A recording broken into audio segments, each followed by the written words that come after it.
Pour prendre un exemple pas du tout au hasard, si l'État belge ne respecte pas sa propre législation en matière d'asile et la viole de manière systématique dans certains cas, c'est un problème d'État de droit, mais normalement, lorsque tout fonctionne, il y a la possibilité de saisir les juridictions nationales pour que celles-ci rendent des décisions qui vont contraindre l'État à respecter ses obligations dans le domaine de l'asile. En principe, c'est quelque chose dont la Commission européenne en particulier peut se saisir.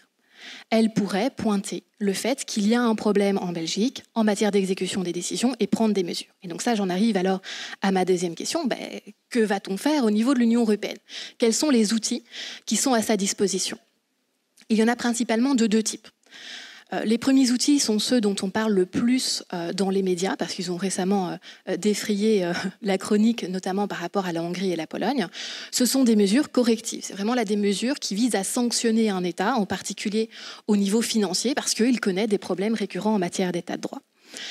Mais ce sont des mesures qui sont extrêmement exceptionnelles et que l'Union européenne ne va pas vraiment appliquer dans un cas comme la Belgique. Alors, pourquoi? Parce qu'elle va appliquer ces mesures essentiellement dans deux cas de figure.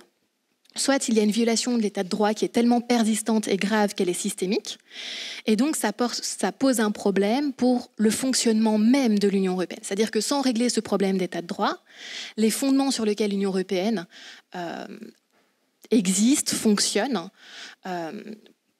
s'effondreraient, tout simplement. C'est un problème pour la manière même dont l'Union européenne fonctionne.